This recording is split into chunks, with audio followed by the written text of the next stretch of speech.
नमस्कार, मी मोहित शिंदे. जनवार्तामध्ये आपल्या सर्वांचं स्वागत. पाहूया पुण्यातील काही विशेष घडामोडी.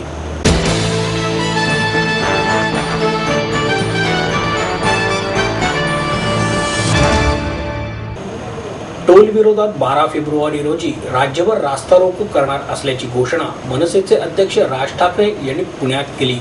राज्यातील टोलफोड आंदोलनाच्या पार्श्वभूमीवर भूमिका जाहीर करण्यासाठी आयोजित सभेत राज ठाकरे बोलत होते. सप महाविद्यालयाच्या मैदानावर राज्याच्या सर्व भागातून आलेले मनसेचे कार्यकर्ते मोठ्या संख्येने उपस्थित होते. ठाकरे म्हणाले, राज्यातील खोटे टोल नाके बंद होत नाहीत तोपर्यंत टोल विरोधातले आपले आंदोलन सुरूच राहणार आहे. येत्या 12 फेब्रुवारी रोजी संपूर्ण राज्यभर रास्ता रोको आंदोलन होणार आहे. त्याचे नेतृत्व आपण स्वतः करणार असून राज्य सरकारमध्ये हिंमत असेल तर मला अडवून दाखवा आणि अटक करून दाखवा, असे आव्हान राज ठाकरे यांनी दिले. टोलला आपला विरोध नाही, मी इतका अव्यवहारी नाही, पण टोल ज्या पद्धतीने गोळा केला जातोय त्याला विरोध असल्याचे ठाकरे यांनी स्पष्ट केले. कोणतीही पारदर्शकता नसणारा टोल आम्ही का भरायचा, असा सवाल करून ठाकरे म्हणाले, टोलमधून गोळा होणारे पैसे मंत्र्यांच्या घरात जाणार असतील तर तो टोल आम्ही भरणार नाही. रोज टोल नाक्यावरून जाताना आम्ही यांना निवडणुकीचा फंड देत बसायचे का? टोल विरोधात सगळे मार्ग वापरल्यावरच आंदोलन सुरू केले, मात्र मी आंदोलन केल्यावर माझ्यावर शिवसेना टीका करते. अरे, तुम्ही विरोधी पक्षात आहात का सरकारमध्ये, असा सवालही त्यांनी उपस्थित केला. ही लोकसभा निवडणुकीच्या प्रचाराची सभा नाही. प्रचाराचा नारळ वाढवण्यासाठी मी आलो नाही, तर त्याच नारळाने सरकारचे टाळके फोडण्यासाठी आलो आहे, अशी सुरुवात करून ते म्हणाले, सभेच्या मैदानासाठी मला राष्ट्रवादीने मदत केल्याचे म्हणतात. त्यांचीच वाजवायला आलो आहे तर ते मदत कशाला करणार? मला विकत घेणारा अद्याप जन्माला यायचा आहे. पुणे सातारा रस्त्यावरील 2 टोल नाक्यांचे उदाहरण देऊन ठाकरे म्हणाले, या 2 टोल नाक्यांवर काही लाख वाहने VIP म्हणून गेली. त्यामध्ये मोटार, ट्रक, मल्टी ॲक्सल यांच्यासारख्या वाहनांचा समावेश आहे. मी तरी कधी बघितले नाही ट्रकमध्ये बसलेले राष्ट्रपती, पण अशा प्रकारची आकडेवारी देऊन फसवणूक होते. इतके लोक फुकट गेले म्हणून आम्हाला मुदत वाढवून द्या असे म्हटले जाते, त्याप्रमाणे मुदत वाढवूनही देण्यात येते. रस्त्यांच्या सुरक्षिततेबाबत त्यांनी सरकारवर कडक टीका केली. ते म्हणाले, खराब रस्त्यांमुळे अपघात वाढतात. जड वाहनांनी रस्त्याच्या डाव्या बाजूने जायचे असा नियम असताना त्याकडे लक्ष दिले जात नाही. कोणाचे त्याकडे लक्षच नाही. सरकारला कोण मरते याचे देणे घेणे नाही. याला राज्य सरकार म्हणायचे का? मला नोटिसा पाठवल्या जातात, पण मी टोल भरणार नाही. जोपर्यंत खोट्या टोलमधून गोळा केलेले सामान्यांचे पैसे परत केले जात नाहीत तोपर्यंत मी पैसे भरणार नाही, असेही त्यांनी नमूद केले.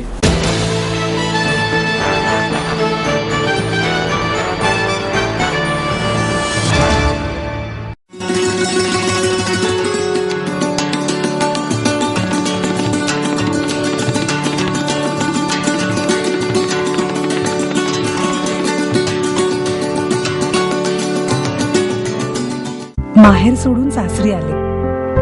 इथेही प्रेमाची मायेची माणसं होती, पण माझं भविष्य सुरक्षित आहे ह्याचा आनंद आत्मविश्वास वाढवणारा होता. Samruddha Jeevan multistate multipurpose cooperative society limited.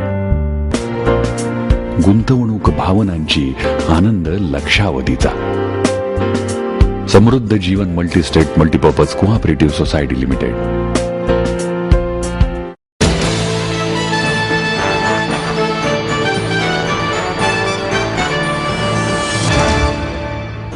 माहिती अधिकार कायद्याची प्रभावी अंमलबजावणी करण्यासाठी राजकीय इच्छाशक्तीच नाही, असे मत राज्याचे मुख्य माहिती आयुक्त रत्नाकर गायकवाड यांनी व्यक्त केलं.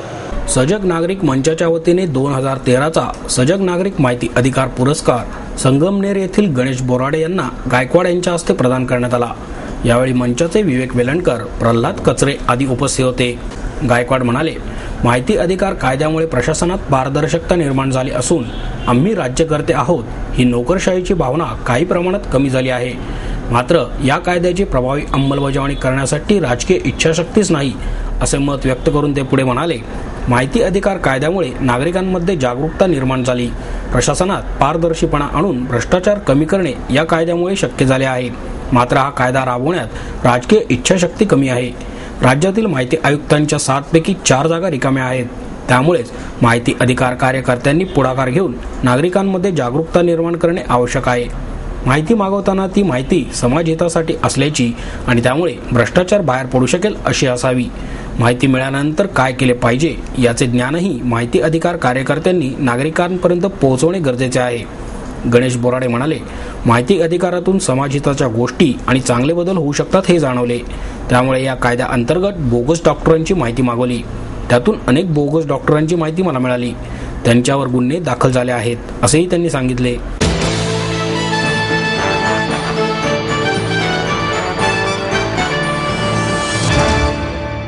अंगणवाडी कर्मचाऱ्यांचे मानधन वाढवण्यासाठी प्रयत्न सुरू असल्याचे महिला आणि बाल कल्याण मंत्री वर्षा गायकवाड यांनी सांगितले. गणेश कला क्रीडा रंगमंच येथे पुणे महानगरपालिकेच्या वतीने आयोजित महिला प्रशिक्षण शिबिर आणि महोत्सवाच्या उद्घाटन प्रसंगी गायकवाड उपस्थित होत्या. यावेळी खासदार सुरेश कलमाडी, वंदना चव्हाण, महाराष्ट्र नवनिर्माण सेनेच्या नेत्या रीटा गुप्ता, आमदार विनायक निमण, मोहन जोशी, माधुरी मिसाळ, गिरीश बापट, उपमहापौर सुनील गायकवाड, काँग्रेसच्या महिला प्रदेशाध्यक्षा कमल व्यवहारे आदी उपस्थित होते. यावेळी सर्वच वक्त्यांनी अंगणवाडी सेविकांच्या मानधन वाढीची मागणी केली. अंगणवाडी कर्मचाऱ्यांनी मानधन वाढ, पेन्शन, निवृत्तीवेतन आदी मागण्यांसाठी महिनाभर संप केल्यानंतर मंत्रिमंडळाने अंगणवाडी सेविका आणि मदतनीसांना निवृत्तीवेतन देण्याचा निर्णय घेतला आहे. मात्र मानधन वाढीसंबंधी कोणताही निर्णय घेण्यात आला नाही.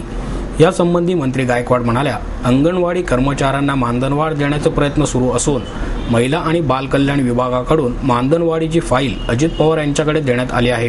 त्यामुळे येत्या मंत्रिमंडळ बैठकीमध्ये त्यासंबंधी निर्णय घेतला जाणार आहे.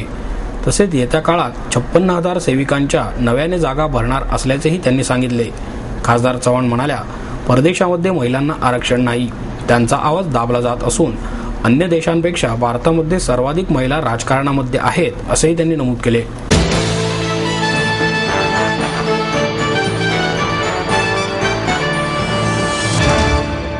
आई वडिलांनी पै जमवून मला शिकवण्याचा निर्णय घेतलेला कळत होता. माझ्या उच्च शिक्षणासाठी त्यांनी मला कायमचा आधार मिळवून दिला होता. त्यांनी स्वतःसाठी कधीच काही केलं नाही, पण माझ्यासाठी Samruddha Jeevan multistate multipurpose cooperative society limited. गुंतवणूक भावनांची, आनंद लक्षावधीचा. Samruddha Jeevan multistate multipurpose cooperative society limited.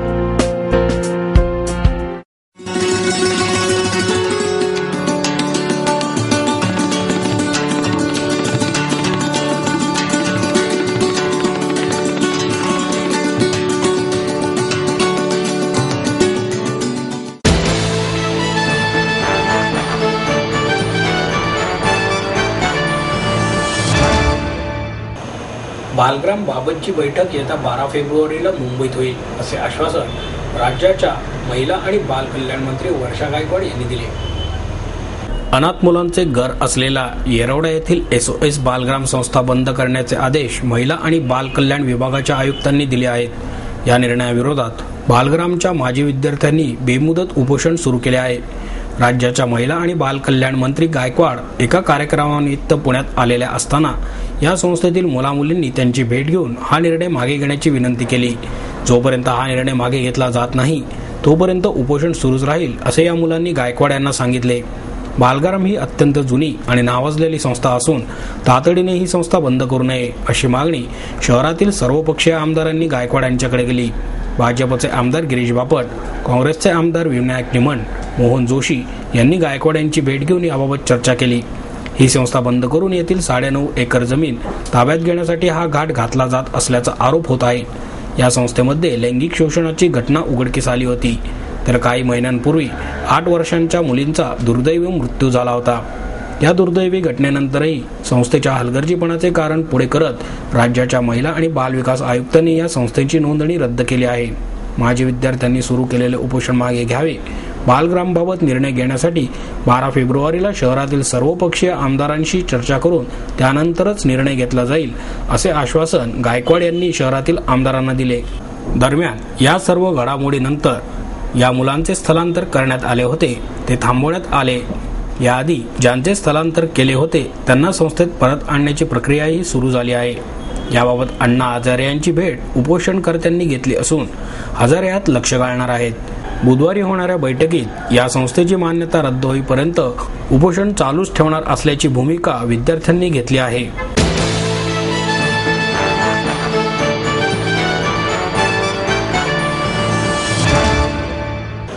जिव्हाळा कल्चरल असोसिएशनच्या वतीने घेण्यात आलेल्या किल्ला स्पर्धेत दामोदर मित्र परिवाराने प्रथम क्रमांक पटकावला.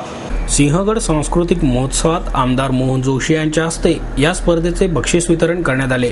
आमदार रमेश वाघे, शहर काँग्रेसचे अध्यक्ष ॲडव्होकेट अभय छाजेड, उपमहापौर बंडू गायकवाड, माजी उपमहापौर प्रसन्न जगताप, कामगार नेते सुनील शिंदे, नितीन गुजराती आदी उपस्थित होते.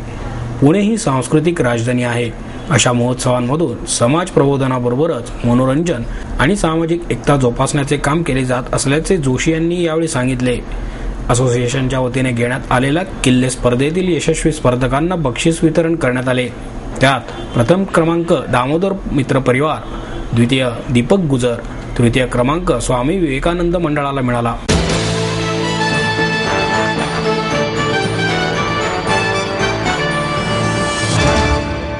आपको देता है एडमिशन के साथ अपॉइंटमेंट लेटर भी.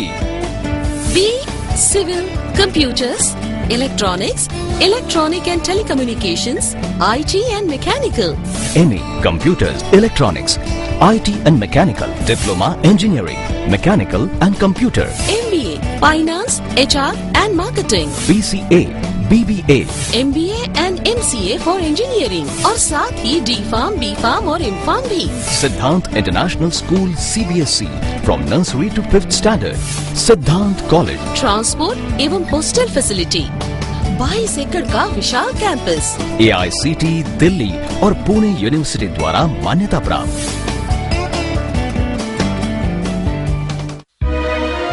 समृद्ध करियर की ओर सिद्धांत कॉलेज, सुदुमरे, पुणे. एडमिशन के लिए आज ही कॉल करें या लॉग ऑन करें.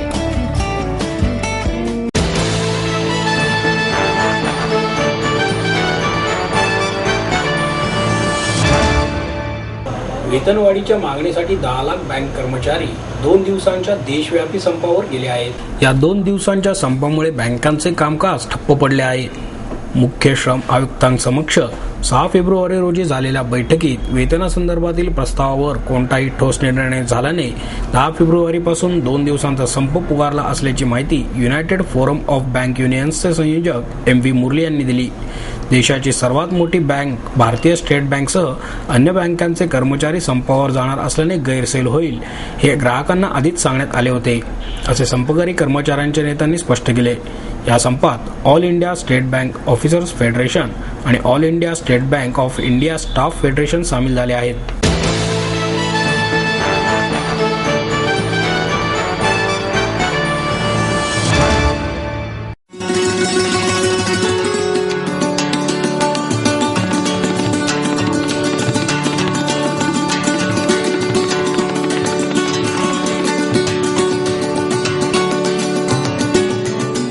आपलं स्वप्न, आपलं मन, आपलं स्वतःचं घर हेच खरं धन.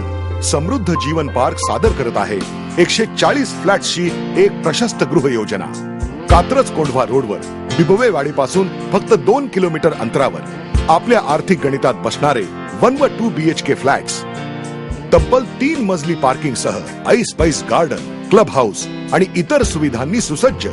बुकिंग साठी संपर्क 9850937373 9850947373. समृद्ध जीवन, नांदी सौभाग्याची, सुरुवात प्रगतीची.